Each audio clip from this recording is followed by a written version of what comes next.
নমস্কার, আমার আর একটি নতুন ভিডিওতে আপনাদের স্বাগত। আজকের মেনুতে ছিল মোচার ডান্না। কলা মোচাকে ভালো করে ধুয়ে কাগজি লেবু দিয়ে কেটে রাখতে হবে। তারপর কিছুক্ষণ নুন হলুদ দিয়ে সিদ্ধ করতে হবে। ওটাকে সিদ্ধ করতে চাপিয়েই ভাতটাও বসিয়ে নিতে হবে। আমি দেখলাম আমার ভাতটা প্রায় হয়ে এসেছে, আর তার সাথে আলু ভাজা, পটল ভাজা আর উচ্ছে ভাজাও হয়ে গেছে, আর ডালটাও করে ফেলেছি। এরপর ফিরে যাব আবার মোচার তরকারিতে। মোচাটা সিদ্ধ হয়ে যাওয়ার পর নামিয়ে রেখেছিলাম। কড়াইতে একটু তেল দিয়ে সমুরা, জিরা, শুকনো লঙ্কা দিয়ে তরকারিটাকে ঢেলে দিতে হবে।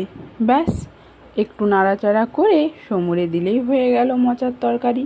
শেষে কিন্তু ডাল কাটা দিয়ে একটু থেতো করে নিতে হবে।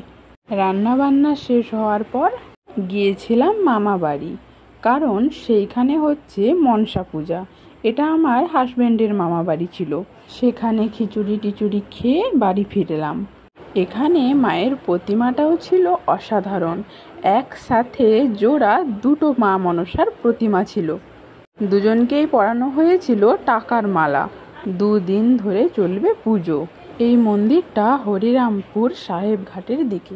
অনেক লোক সমাগম হয়েছিল সেখানে।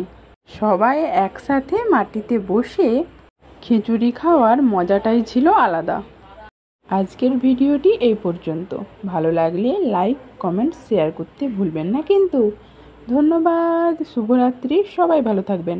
টাটা, দেখা হচ্ছে নেক্সট ভিডিওতে।